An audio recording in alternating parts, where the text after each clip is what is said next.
In the whole syllabus of anthropology, there are 2 or 3 topics from where the questions are not dynamic, they are static in nature. If we prepare comprehensive notes for 15 or 20 marks, it will help us in the D-Day. But let me introduce myself first. This is Swati, an aspirant, and welcome you all to Aspiration for Learning. In the paper 2, there is a topic like impact of Buddhism, Jainism, Islam and Christianity on Indian society. You can notice that in this topic there are 4 different religions which had a great impact on Indian society. That's why we can make 4 different notes comprehensively based on that topics. Based on this idea, let's go through previous year's questions. Now take one question, like the question is Buddhism and Indian society, or explain how Buddhism influenced the economic and cultural transformations of Indian society. Or we can take the question as explain the impact of Buddhism on Indian society. That means we have to discuss Buddhism as its impact on Indian society. Let's start. Like any other question, we will prepare the notes with 3 main parts: the introduction, body and the conclusion. We can write the introduction like Buddhism exercised profound influence in shaping the various aspects of Indian society. That's why it can be taken as a kind of revolution in the history of Indian religion. Most importantly, it emphasized on equality and appealed to the common people and lower orders as it attacked Varna system. Next come to the body, impact of Buddhism on Indian society. This is the main point of the question.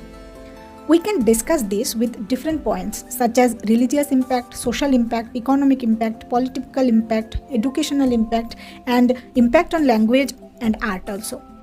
Buddhism became more popular because it could be performed by anyone, as it formed without any complicated and unintelligible rituals. That is why there are a great religious impact on Indian society. Buddhism was simply ethical code in the form of 8-fold path, included right observation, right determination, right spirit, right livelihood, right exercise, right memory, right action and right meditation.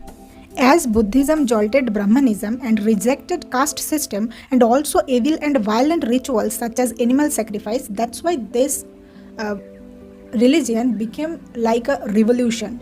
There is a great social impact because Buddhism preached total equality between all human beings, gender equality, social justice, protection of all life forms and welfare of all. This was the main motto of Buddhism.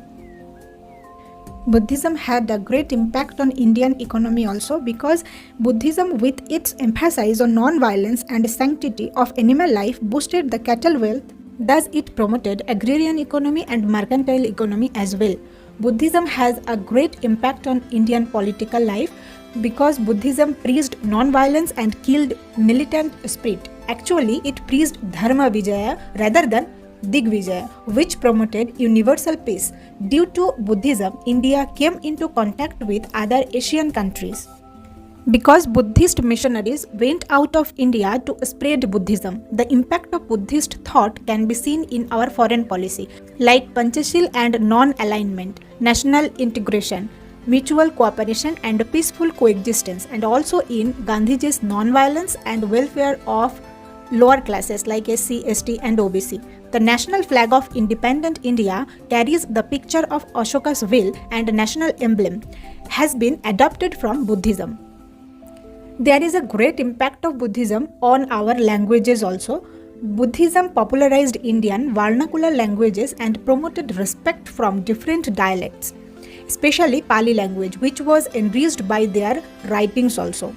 In the contemporary India, Buddhism made education action-oriented, practical and geared towards social welfare. Ancient universities such as Nalanda, Takshila, Bikramshila, Bikrampur, Sompuri were developed during this time. Eminent scholars such as Charak, Nagarjuna, Vashumitra, Ashwaghosh and Dharmatatta and so on were influenced by Buddhism. Buddhism left its mark on the art of ancient India and Gandhara art also, because Gandhara art was the result of Buddhist patronage on the outside world. The first human statues worshipped in India were probably those of Gautam Buddha. In every question, conclusion is also very important. So we can conclude these questions as Thus, Buddhism created and developed a new awareness in the field of knowledge, culture, society, and economy. This helped it to cross frontiers of Indian subcontinent and to become a world religion. So, that's it for now. We will meet again with another important and exam-oriented discussion. Till then, stay tuned and focus on your study, because your action on today will define your tomorrow. So study more, learn more. Thanks for watching. Signing off, Swati, an aspirant.